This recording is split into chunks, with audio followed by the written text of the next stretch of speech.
It is a great honor and a privilege to introduce Samuel Sonnenblick and Miriam Lewin, your daughter. And we're here in Hanof in Jerusalem. And Shmuel is 99 years young. Canon Horror, it's amazing.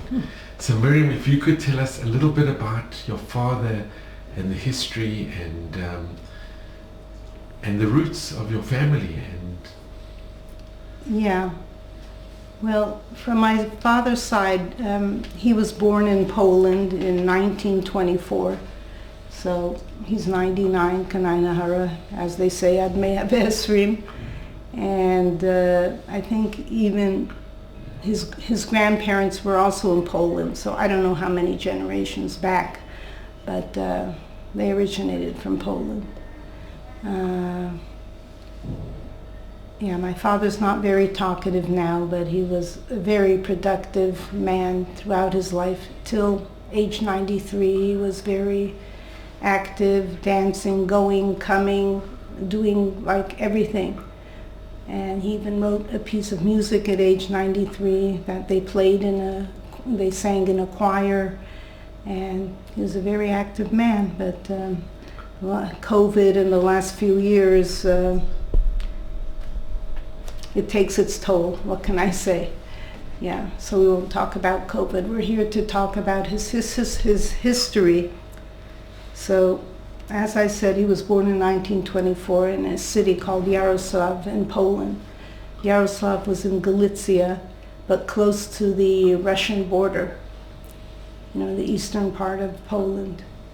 And I guess I'm just going to read excerpts from his, my father wrote an autobiography, I think, when he was in his, probably in his 70s even. And I highly recommend everyone to write their story because it's very special for the following generations. Anyways, my father didn't have such an easy beginning, having, experienced the Holocaust. He was born into a family of 5 children, and my father was the youngest. There were he had 1 brother and 3 sisters. Anyway, my father starts talking. He says, "I recall when I was 3 years old, my brother Moses, we'll say Moshe, took me to Cheder and I started to learn the Aleph Bet. In winter, when it was dark and late afternoon, I carried a lantern that had a candle inside it on my way home. The streets had gas lighting in those days. When I was 5, I had a celebration because that's when I started to learn Chumash and Rashi.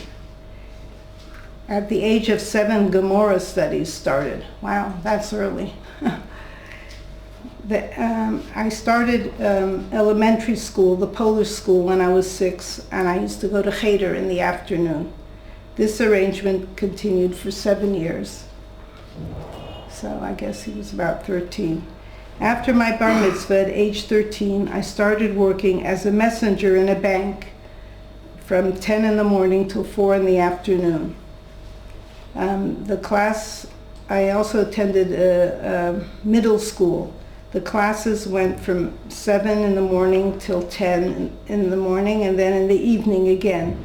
I also took private lessons studying Perushim on the Torah after school in the evening for 1 year. When I attended elementary school, the Polish school, I had been abused and beaten by the Polish boys, because I was Jewish. But in the business school, I was protected by the teacher, who protected me and respected me because of my excellent grades. The Goyim were jealous of me, and they threatened to beat me up at the end of the term. The Goyim, yeah. So I arranged with my older brother to wait for me outside the school for protection on my last school day. To the disappointment of my classmates, I was the first to receive the report card with praise from my teacher, plus a reward of 10 zlotys, an impressive sum in those days, for my scholastic achievements. I immediately left the classroom met my brother, and left home while my classmates were still in school. Okay. Now my father writes about when the war started. I guess it was September 1st, 1939. The Germans invaded Poland, starting World War II, and our city was being bombed every day. When an air raid occurred, we ran to the basement cellar for shelter. The bombing was nerve-wracking, so my parents decided to travel eastward toward the Russian border. A carriage with 2 horses was bought, together with my uncle and a Jewish family of 4. Our family consisted of my father, my mother, my brother and his girlfriend, my sister Sarah, sister Clara and her boyfriend, my sister Yocheved, and together we were 14 people traveling. We traveled for 3 days and arrived in Belz on the eve of Rosh Hashanah, Erev Rosh Hashanah. On the road to Belz, we saw the German bombers releasing bombs on small towns and villages. It was senseless bombings, no strategic targets, just bombing for the sake of bombing. After Rosh Hashanah, we decided to return to Yaroslav.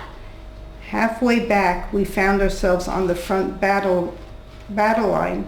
A German officer urged us to move away fast. It was getting dark, so our group pulled into a farmer's backyard, which was deserted. The house and the stables were locked up. While resting our horses, which were very tired from moving fast all day, a shrapnel fell into the barn with a loud bang and caught fire. We all got frightened, including the horses. We sped away in panic, galloping through the fields until we arrived at a road and found an inn. We slept there overnight and drove off in the morning. The next day we finally arrived back in Yaroslav. We heard of the Nazi brutality.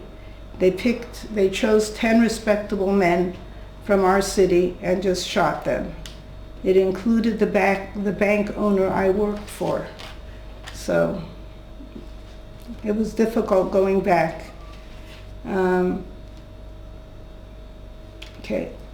Back home on September 28th, the first day of Sukkot, 2 Gestapo officers arrived with pistols in their hands and ordered us to leave our apartment within 2 hours and to cross the San River towards the territory already occupied by the Russians.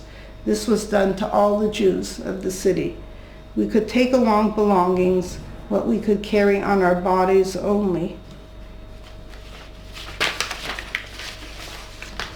Our family and our uncle left our hometown. We crossed the bridge at the San River and found a house to stay with a Jewish family in a nearby village named Surochow.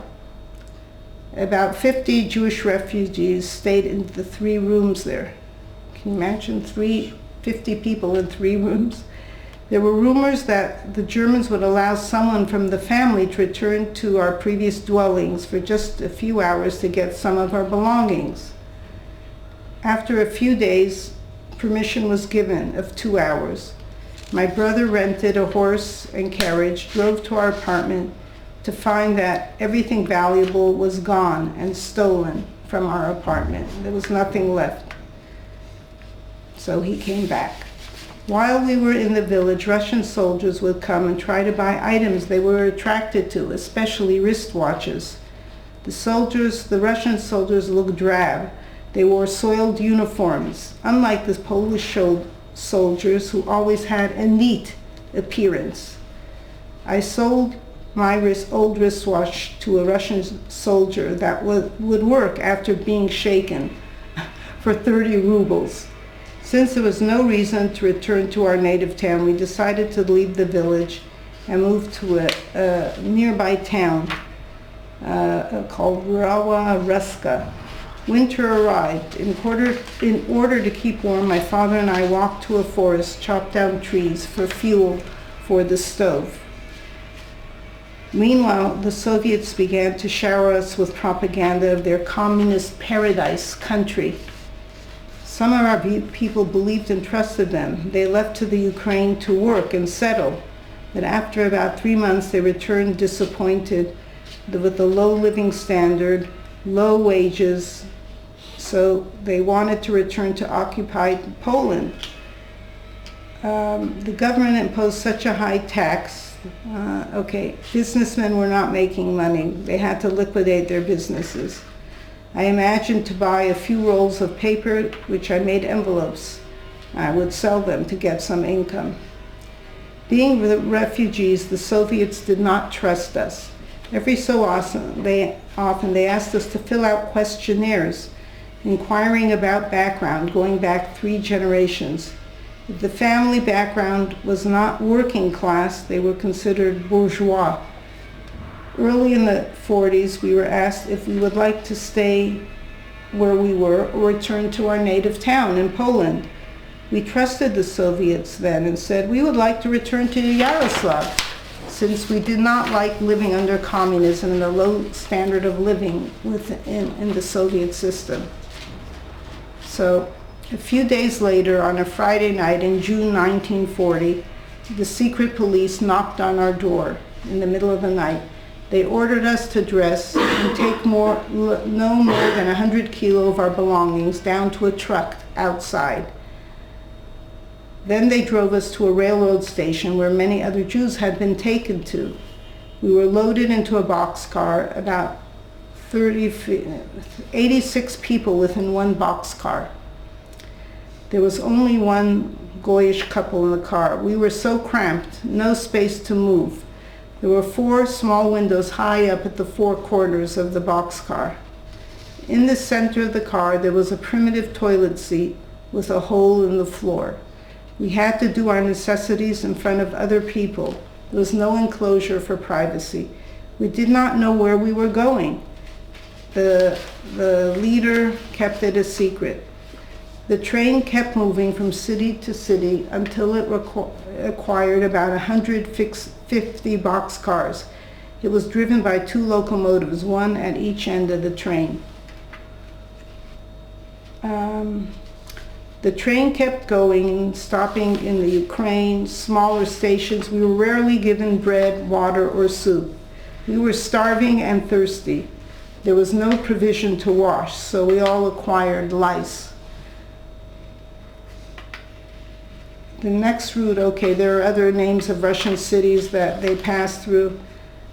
Someone asked a railroad worker where the lines where we were going to. He replied that if you turn to the right, that leads to Central Asia, and if the train goes to the left, that goes to Siberia. So the train moved on to the left, so the destination was obvious. The final destination. There was a 4-month-old baby in our car. It lost consciousness when we arrived in Chelyabinsk.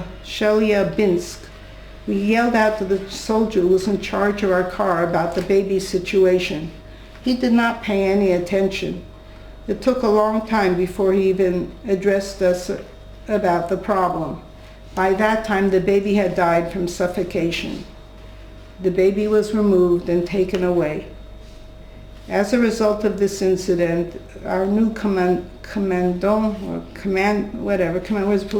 they decided to treat us more humanely. They provided more food for us. At Novosibirsk, the train split into sections, and our boxcar was taken to a small village, Baravlanka, where there were wood cutting mills. We were transferred to a truck and driven for 2.5 hours to a settlement called Unit 41. Do you want me to keep going with all this detail? It's so important. There were about 10 barracks in that unit. One was occupied by a newly assigned, secret police, was young with a wife and child. We were assigned to a barrack made out of stacked logs and a roof with boards. It had an empty entry porch, a kitchen, and one small room. That was the whole thing. The kitchen was assigned to a couple. The husband had an older mother. His name was Smith. Our family of 7 settled in the small room. We spread apart 2 bed frames, we put boards on top and covered them with hay. That is how we slept. Since the settlement had not been inhabited for quite a long time, tall weeds grew all over. My brother and Mr. Smith used a scythe for many hours to provide clearance to enter the barrack. They had to be careful not to step on snakes that were plentiful in the tall grass. Altogether, 250 people occupied this settlement. We were given a week to rest up, clean up, and get our energy back after this. It was a 2-week travel in the train to Siberia. Every so often we were forced to attend meetings by a propagandist. He castigated us and told us that we are a bourgeois class, that we need to learn to work Soviet style with diligence and patriotism. We were told that we need to cut fallen trees and chop them into logs, and to produce 2.5 meters per person per day. Every worker would get 1 kilogram of bread, and a non-worker would get 3/4 kilogram per day. On rare occasions, we would get some cereal, sugar, butter, or herring. Everything was rationed. This provided food was not enough. We would walk about 3 kilometers to the next settlement where exiles had lived for many years. They had plots of land, and they had 1 cow per family, and they could only grow vegetables. We traded some of our belongings, like shirts, blouses, or dresses, for milk or for vegetables, for we were starving. We were forced to work 8 hours per day, 6 days per week, with Saturday off. That's good. Only 2 men were able to produce the quota for a short period. They were awarded extra food. There were swamps in the area and plenty of mosquitoes, which gorged on us in the early morning and the evening. On the way to work deep in the forest, we would carry saws, axes, and as much water as we could. We never had enough to quench our thirst because it was summertime. In case we found a creek, we were lucky. There were times when the only source of water was a pond infested with mosquitoes and algae on the top. We would fill a bottle up with this so-called water, put a handkerchief on the bottleneck, and drink through the handkerchief. It had a moldy, lukewarm taste. While cutting the wood, in the morning we would light a fire with small branches to create smoke and drive the mosquitoes away. When it got warm during the day, wasps would come and sting us, replacing the mosquitoes. It was a difficult territory. During the summer, I would try to go into the woods to gather mushrooms and raspberries to add to our meager diet. Okay, the high holy days arrived and Sukkot afterwards. We tore off the roof from the porch and we covered it with branches to use the area as a sukkah. The first sukkah night we made kiddush and ate some food there, but to finish the rest of the food, we finished the rest of the food inside our room because it was very, very cold. When we got up the next morning, our sukkah and everything else was covered in a snow blanket. Winter was here. The work assignment then became changed. We were told to cut down trees, chop them into logs, which would be stacked up. We could choose our own location of work, generally in the forest. But for the most part, when we stacked up the logs, they would just remain there and rot because there was no way to transport them out of the woods. So it was just busy work. What a waste. Let's see. Okay, another time we were given an assignment to walk 6 kilometers to cut wood in a forest. A group of people, my brother included, were stationed in a wooden barrack. I had taken a blanket for sleeping, but no pillow. I used a log to replace it. Being away from home, we had a shortage of food. Our supply consisted of the daily bread ration and some millet. We managed to get some pumpkins from the natives and some milk. My daily diet consisted of the daily bread ration and cooked pumpkin with millet and milk 3 times per day. It tasted delicious, but the side effect was having diarrhea every 2 hours. Why not? I don't know why, but during the winter, my brother was sent away with some other young men. Near the river, they would cut, trim trees and put them onto sledges driven by horses on wooden rails. The tree sections were unloaded at the bank, and I don't know what the sledge would take them away. In the summer, they would put them on barges and transport them on the river. Our roommate, Mr. Smith, managed to excel in all his work, so he was loaned a cow from the government. This was a great achievement and a luxury commodity, milk. A problem emerged since there was no food for the cow during winter. There was nothing to graze on. It was covered with snow. Occasionally, collective farmers would pass by on their way to the river with stacks of hay loaded on their sledges, and we would steal some hay from it.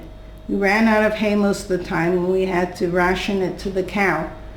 At one time, when all the hay was gone, we took all the straw that we were sleeping on and fed the cow, because there's nothing else to give him. In spring of 1941, the cow gave birth to a calf. There was snow and it was very cold. The cow's stable had part of the walls open, so the calf was brought inside the barrack to keep it from freezing.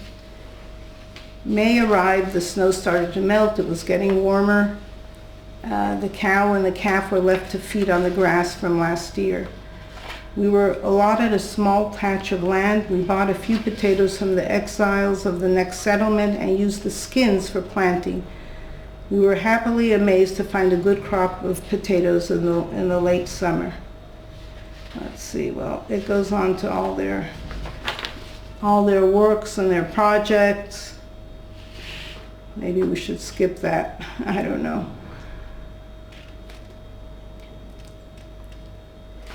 Okay, just other work projects they had to do with cutting down trees and a week ago, let's see, okay, like I said, that the bread rations were reduced to 3/4 kilos for a worker and 1/2 kilogram for a non-worker or a child.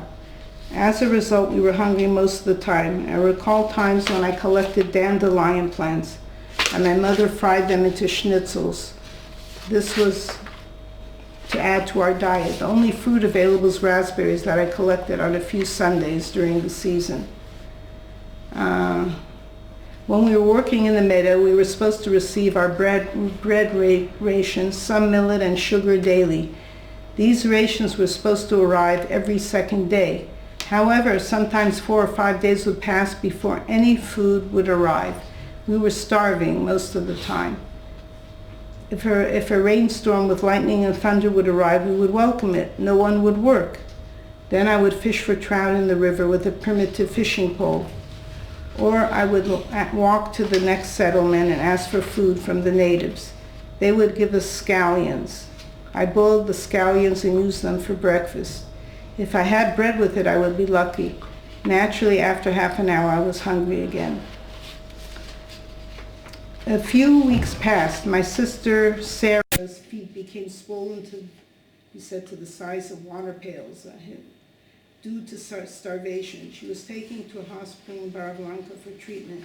The same thing happened to many other people because of starvation. Okay. After working for 2 months, the Polish government in exile made an agreement that the Soviet government would have the right to draft Polish citizens in the army to fight against the Germans. And in return, the Soviets will release the citizens from the labor camps. The draftees would be sent to a second front to fight Germans in the Middle East. The official told us to our delight that we have been permitted to return to the Unit 41 in a few days and afterwards be transported to the railroad station so that we could choose our destination to settle wherever we desire. That means in Russia. Shortly afterwards, we passed a settlement of Lithuanian Jews, also exiles, who used to be business people, labeled as a bourgeois by the Soviet government. They lived under better conditions. They had cows and a lot of food. They offered a generous amount of food to us, and we were very grateful to them for satisfying our hunger. After our arrival, we did not have to work anymore. The forceful stay in labor camps was finally over. In other words, 18 months was when they were in the forced labor camps for 18 months.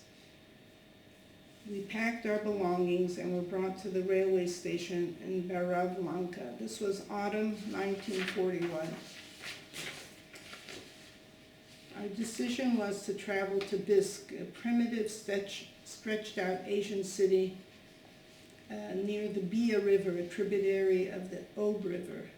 We slept overnight in the railway station on top of our belongings. The next day, my brother Moshe went to find a place to live for us. Since the Germans were advancing deep into Russia at that time, a lot of refugees settled in Siberia's towns. It was hard to find any accommodations.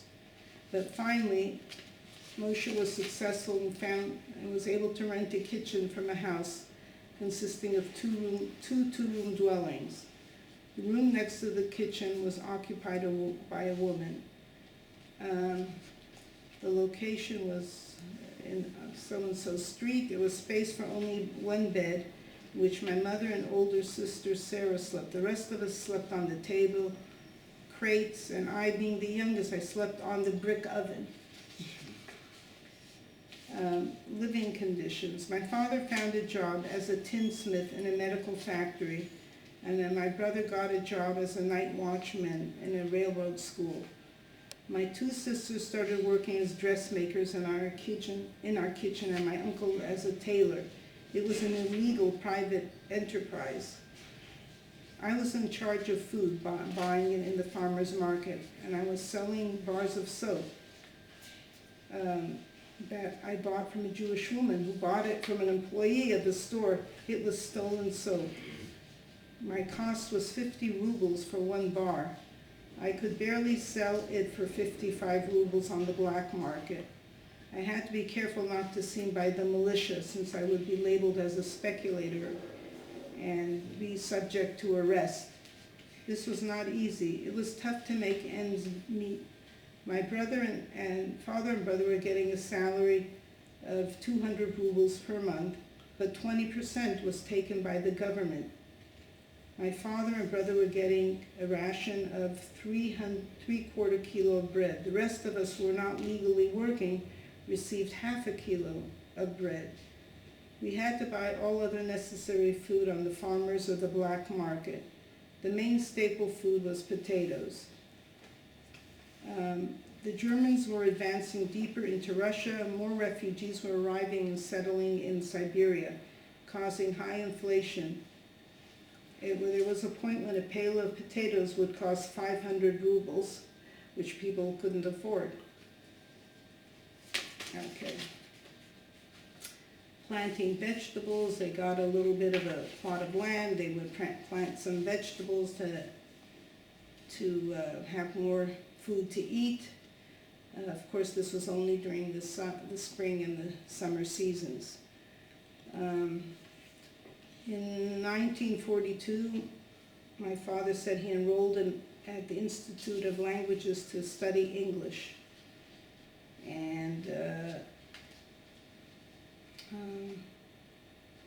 it was a challenge because he would need to study intensely for 6 hours per day. And in order to catch, it was a challenge for me since I was busy selling soap on the black market and I was in charge of buying food, mostly potatoes. But I was determined to learn English. My clothing from Poland had worn out. I didn't have the means to buy any decent clothing. My summer attire consisted of a khaki soldier type shirt that extended over my pants. I had used shoes that I bought on the black market and a primitive cap. In winter I wore cotton-filled pants and a jacket and boots made of pressed wool. My cap had flaps over the ears. I was poorly dressed and very uncomfortable among the rest of the students who were all girls. My intense studies paid off. I finished the English course in 6 months with excellent marks.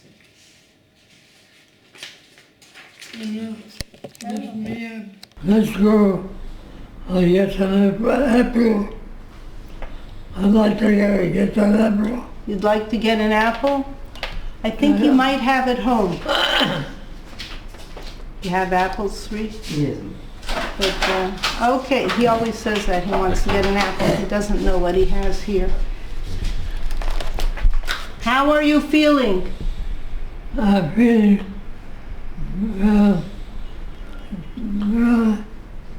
So-so? okay. All right. You look to me tired. What? Are you tired? No. Maybe a little bit. Maybe a little bit. Uh-huh. Okay. I have to daven. You have to daven? Yeah, put on the towels. Help me put on the towels. You want to put on a tallis? I don't know if you want me to have him with a tallis on, yeah? Okay. But I don't, he won't, you know, then I'll have to turn him to the table. Okay. Should we turn him to the table? Okay. That's what he's asking for, but I don't think he's going to open his eyes, right? He just feels. Here's your sitter, Dad. Okay, that's good. Here's your sitter. I don't think you can hold him. How do I give? Okay, maybe we should turn him around, Sri, because he, I don't know if he's going to daven, but whoops. Shmuel, thank you very much. Someone is here recording your adventures in Siberia. What? Someone is here, a friend of ours, recording your adventures in Siberia. Shiny. Versteinisch. Okay. You know Yiddish? Versteinisch. You know Yiddish.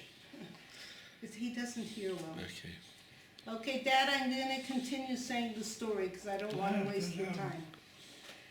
Okay. After daven. Oh, okay, so I'll put you to the table. Why can I see? Hello. Why can I see? Why can't you see? I want to see. I want to see. You want to see the davening? Maybe we should turn him to the table. Okay. In a long time. I mean, Very good. Okay. it's the first time he's asked to daven, you know? In a long time. Okay? Good? I don't know if he sees too well with his glasses anyways. It's wonderful that your Abba wants to have a talus and, Yeah, well, and to sure. We daven. bought from Newt Film. We do a lot of things for him, but Baruch Hashem. yeah, but you know, here. Do you want? I am blind. I am blind. In one eye, he's I blind. cannot see. You cannot see well? Hardly. Hardly. Hardly. Can you see this? Got him the big sitter. I can see hardly. Hardly. Ay, ay, ay.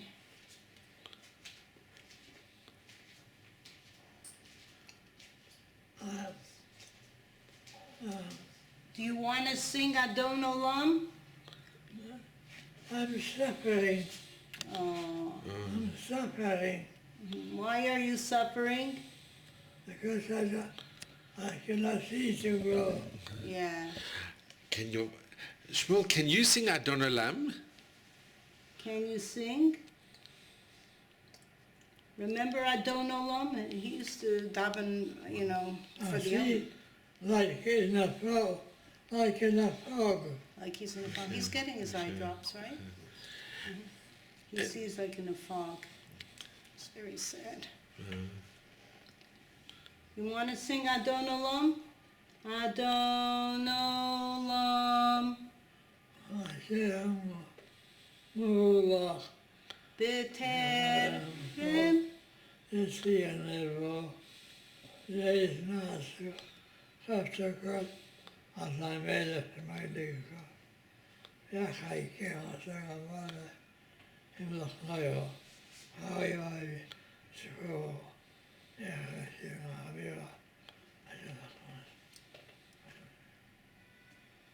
We lost it. Okay.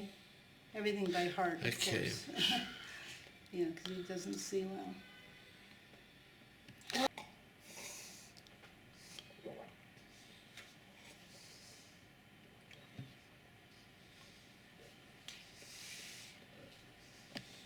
Okay. Okay. Okay.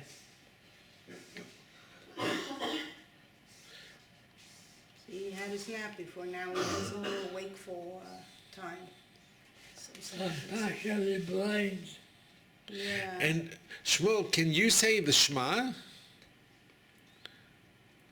Can you say Shema? Let me find it for you. Yeah.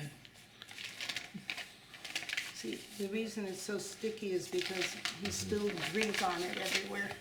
You know, all this. Here's the Shema. Can you say the Shema? He knows it by heart. Shema. I used to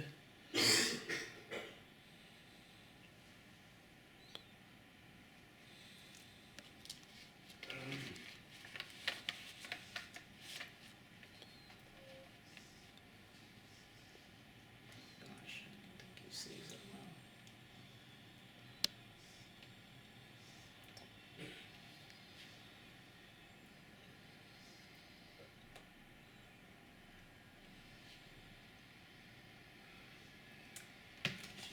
Hello, I'm back. My father was talking in his autobiography about soap production in 1944. I was anxious to learn how to make soap and sell it to make money.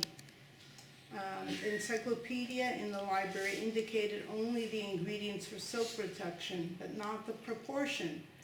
So I got to know a chemist, and he agreed to teach me the process of soap production. I paid him a nice sum, but it was worth it to me. My father was a tinsmith, so he made me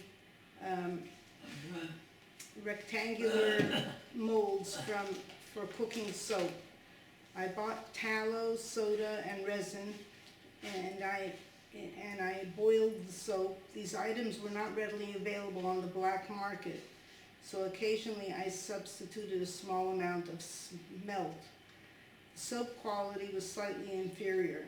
So at one time I managed to buy 4 sacks of tallow through a connection that came from a meat factory. It was brought to us by a sledge, and we concealed it in a storage space under the floor. So after cooking the ingredients, I let the soap dry for 2 days before selling it in wholesale. The soap production brought in a nice profit. Finally, I was able to buy decent clothing for myself and save money. Besides the soap production, I also produced shoe polish using wax, turpentine, and black dye powder. I learned the ingredients from the encyclopedia and experimented to establish the right proportion. The ink tablets sold like hotcakes and brought in good profit. Unfortunately, when I ran out of the powder, I could not get any more. So this is how they tried to make money in order to buy enough food and basic. He was allowed to enroll in the Conservatory of Music, and I learned accordion over there. In the summer of 1946, we were very happy to be permission to leave Russia and travel to Poland. In what year? 1946. So this is after the war. Yeah, after the war. Summer of 1946. Not right away, but in the summer of 46. There were rumors that the Russian ruble was worthless outside the USSR.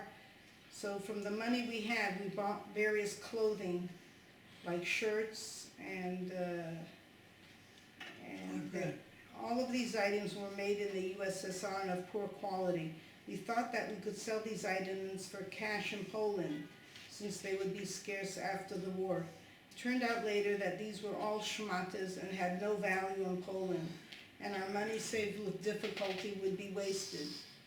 Anyways, we were transported to Poland by rail in boxcars. We were free to leave the boxcar at railroad stations to buy food during the travel. The train brought us to Stettin, a port on the Baltic Sea, which used to be German territory before World War II. The city was in ruins from bombing by the Allies. However, we were able to find an apartment. Okay. Okay, I'll try to make it short because, let's see. I don't know where Stettin is exactly. I have to look on a map. Let's see. So our family did not want to stay in communist Poland. The Poles were very anti-Semitic. In a few weeks, we were able to leave Stettin by rail, and we arrived in Neumünster in the British-occupied zone of Germany. Here our documents were processed and we were assigned to go and stay in Bergen Belson, a displaced person camp. It had military barracks that had been used by the Germans before. Only 2 kilometers away there was a concentration camp of Bergen Belson, where thousands of Jews and other nationals were exterminated by the Germans. A room was allocated to us in one of the barracks, which was administered by the Aguda. The barracks were put to different uses, like an administration building, grammar and middle school, ORT vocational school, and the rest were for dwelling purposes. Of the three dining halls, one was used as a synagogue for Polish Jews, another for Hungarians, and one was used as a yeshiva by Orthodox Jews. The camp had its own police force. There was a theater building used for performances too. The camp was administered by a president and some advisors. Meanwhile, my brother got married. They were also assigned a room in the barracks. In autumn of 46, I enrolled in the ORT vocational school and studied electrical engineering for 3 years. The classes were held in the morning. In the afternoon, I got a job teaching arithmetic to boys. Since the ages were mixed, I taught them in separate groups. Starting in 1947, I also taught English. In the meantime, I kept up my English progress by subscribing to the New York Herald Tribune. I saved some money and I bought a used accordion, and I was able to practice accordion. After a few months of practice, I wrote 2 compositions. The first one was Wir verharren noch Yisroel. The second one was Das Stille Meer, the quiet sea, in the rhythm of a waltz. My teacher praised me for my creativity. If someone needed to have some electrical work done, I would do it for payment. My father was like jack of all trades, you know. Okay, the word was spread about by my English knowledge and teaching. I was offered and accepted for a teaching position in the adult class in 1947. In 1948, Israel was proclaimed as a state. A lot of people started to go to Israel.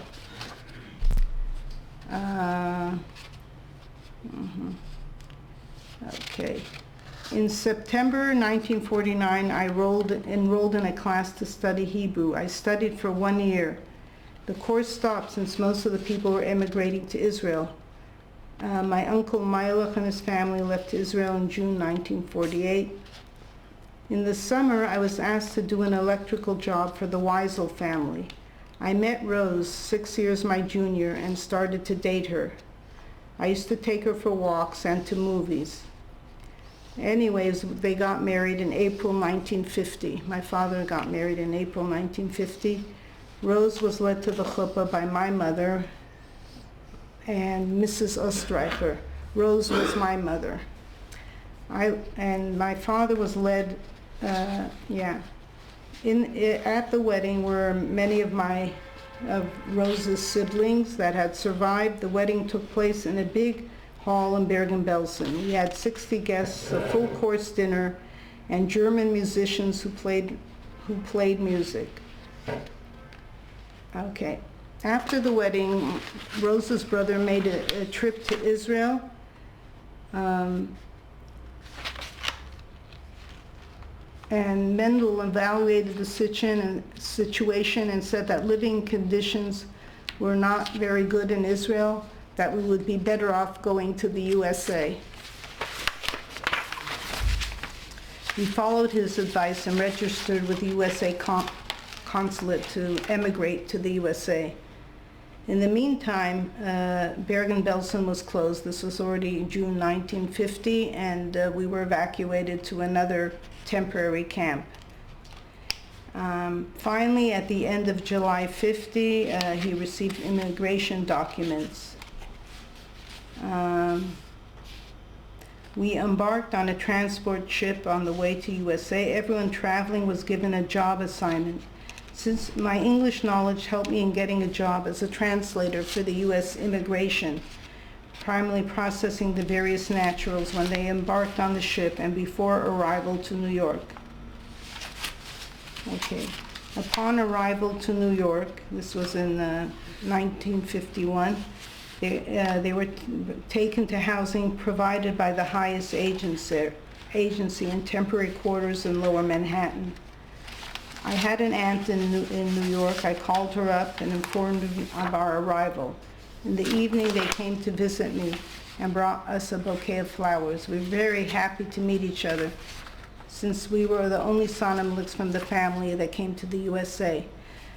I'll just mention that all of my father's relatives went to Israel, and he was the only one who went to America. My father had parents who survived with him, and 3 of his siblings went. I didn't mention earlier that one of his sisters stayed when they were going to Russia. She said no, she didn't want to go. She refused to go. She will stay in Poland, and she had a boyfriend there. She did not want to go. Eventually, she was never heard from again, and she perished. Yeah. In the Shoah, she was in the Shoah. Yeah, they're not even sure where or how. They think they might know where. It was like a mass grave somewhere. Yeah, in Poland. Yeah. Did your father ever go back to Poland? No, as far as I know, no. He did go to visit Israel. Okay, so let me just finish. My father stayed in New York for about 2 years. He writes all about his work experiences, and then because my mother's family had moved to, they hated New York, the conditions, the weather. My mother's sister had moved to San Francisco, so they said, come to San Francisco, we'll get you a job here, there's housing, you'll like it over here. So eventually they moved to San Francisco, and to make a long story short, my father lived in San Francisco for 70 years. Yeah, so he's very American and not too Polish. What else do you want me to know? And you brought your father 2 years ago. He came to Israel. Okay, yeah. So I was born in San Francisco as well as my 2 other sisters. And it's not written here, but I remember my father telling me, my whole family went to Israel, but I didn't want to go to Israel. There was a lot of war there, and I didn't want to have any more of war. So I wanted to go to a place where it's safe, and that's why we went to America. That's what my father used to tell me. and that's how we were born there, me and my sisters, and we all had our different paths. As it happens, I'm living in Israel already 40 years, and another sister came about 15 years ago. We still have one sister left in America. But you want me to say... And your father, he always remained frum, and your parents? He grew up religious. He used to go to an Orthodox synagogue in San Francisco. It was very small, but there was one. And he used to daven for the, Rosh Hashanah, for the Amud often and things, because he was very musical and he liked singing. But he kept his emunah, they kept his faith? Yeah. I would call it religious light, because San Francisco was not a bastion of Yiddishkeit exactly. And that's how we started our travels, me and my sisters, looking to go to places that had more, more Jewish people and more learning, and that's how we started our travels to different places. But that's why we left, eventually. But he was religious and kosher all the years. And Miriam, did they speak to you about the war growing up? About the Shoah and how... Yeah, what they went through.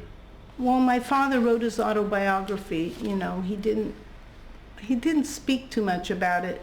They wanted to forget the past and raise their children happy, with a happy childhood, because both my father and mother had been deprived of their childhoods, and so they didn't want to talk to us too much about it. And only later in life did my father write this autobiography.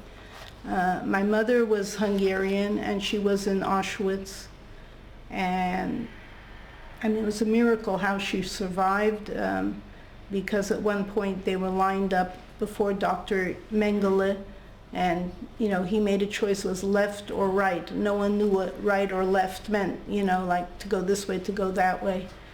And my mother was with an older sister, and the older sister came before Dr. Mengele. He said to the right. And then my mother came before him, and she was short, and she was only 14. So he said to the left. One didn't know, but that was the gas chamber line. And my mother was with no one else, only with her sister, and I guess she started to go to the left, and then she realized, whatever happens, I want, it was a lot of craziness there, dogs barking, people screaming as they were being separated, a huge balagan, as we would say here. So she thought to herself, whatever happens, I want to be with my sister. And through the balagan, she ran or crawled or whatever and got behind her sister to the right, and she went with her sister, and that is how they kept each other alive during the war, and that is how she survived. It's a miracle. It's a miracle, because if you would go in the long line and the soldiers would notice, they would just shoot the person, like that would be the end.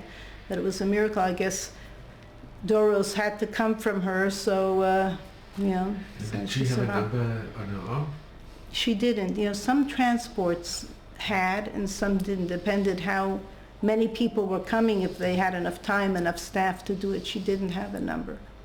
No. And did she speak about the Shoah, your mom? Not a lot, but she was, they were after a while sent to an ammunition factory to, that was good, because if you had work, they kept you alive. They needed the slave labor. She was sent to, to make the bullets, those that were used against the Jews, and they had quotas. When they were working, they worked slave labor shifts through the night and all kinds of crazy things. And she'd often fall asleep, and she couldn't complete her quota. But she worked near her sister, and her sister was very good at everything she always did. And her sister would work very fast. And when they weren't looking, they would put some bullets in my mother's tray so that it seemed that she was keeping up with her quota. And many times my mother's sister saved her younger sister, yeah. All kinds of things. So that's the story she told me, the story about the selection and the story about how her sister saved her. And in San Francisco, did your family Were the other survivors in San Francisco Yeah, that they there were. mixed with? Yeah, there was a number. It's interesting. In San Francisco, they called them the Green. Green, I mean, like green immigrants. They didn't know what to do. They hardly knew the language. In our shul, there were a small nucleus, maybe about 15 or 20 families from the Holocaust and these are the kids I grew up with that I'm still till this day friendly with, because we had a deep shared childhood, and there weren't too many, so each one in the shul counted, so yeah. And through the years, did you hear of any other family members on both your mother and your father's side that had survived, that you reconnected with? Or? My mother lost some siblings, but they were never found. Like they heard he went to Russia. He was never heard of him again. And of course, my mother's father, and she had a stepmother. They perished, and my mother said that when the Germans were coming, and everyone was so panicked. He said, "Kinder, sorg nicht, so will dir gut sein. Gut sein." If you know what that means in English, it will be good for you, children. And but he was only a man in his 40s, but he perished. Yeah, I guess he went to the left. Yeah. So actually, I have a picture of him at home. I forgot to bring it. I didn't know that you wanted the other side of the story. So we have your father made this family tree. Yes. If you could. My father was first of all, very artistic and very. He made a whole family tree of his family. He wanted things to be preserved for generations, and I think that's great. And we have some pictures. Yeah. And if you could show a few of the pictures of your family. Yeah. Okay. We'll talk a lot about my father's work. Let's find them. Sorry. He had a map of Yaroslav. My children went to the house. My sons went to Poland, and they located the house where he used to live, because my father has very good maps in his autobiography, and they went to see the house, the apartment rather. Okay, I'm trying to find family pictures. 1 minute. Oh yeah. It's one of the grandparents. Oh, you want first the grandparents? Sure. Well, this is the family. My father was the youngest in the family. He came from a very religious family. Yes, he came from a very religious family. Were they Hasidic? No, they weren't. They were Litvish types. Although my mother was from a Hasidic family. Okay. I have to tape this.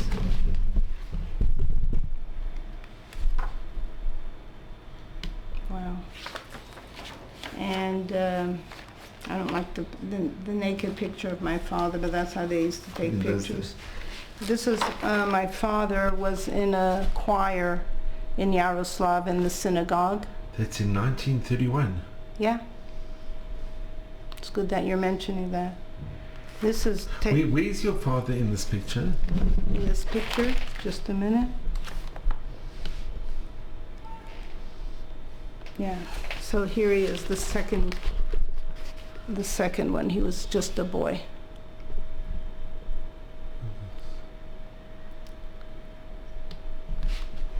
And this is my parents when they got married in Bergen Belson. You want me to hold it? Okay, but this is amazing that the picture survived. How did this picture of the... I have no idea, I'll tell you the truth. It's incredible. And this is your parents in... When they got married in Bergen Belson, yes.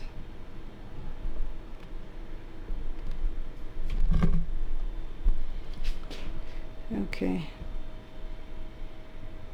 And this is in 1950. Okay. And you want to see this with my father in later life? I don't know, it's at some wedding. It's amazing that they overcome such adversity And how they continue to live and make productive lives. As you see, my father was always very creative. He made many different things, and he was also self-taught. He was self-taught, you know. That's what's quite amazing. In many, you know, he taught himself music. He taught himself all kinds of things. Okay, well that's enough. So Miriam, I just want to thank you. It's been such an honor and a privilege. Thank you. With your dear father, I'm so grateful. It's really been such an honor and a privilege. I don't want to wake him. Oh, don't worry. I'd just like to to wake see him. that your Abba's davening and he wants to put on a talus and to daven. It's unbelievable. You know, it really is something remarkable. He's a great-great-grandfather. Not everybody is zeicha to that. You know, so that's very special, and we're very pleased to have him in Eretz Yisrael with us. We only brought him here, it's exactly 2 years since we brought him. It's wonderful. So at Meves room in good health, and you should only know Mazel and Bracha. Amen, you and too. It's been such an honor and a privilege, and I'm so grateful to you. Please. So thank you so much. It really is, and it's... Okay, turn on. I don't need to be on the camera. Thank you so much. I'm extremely grateful. Okay. This is such a wonderful picture. Yeah, so this is this is my husband, this is me, our son, and his baby. So this is 1, 2, 3, 4 generations. It's beautiful. I hope you have that too. He's sleeping.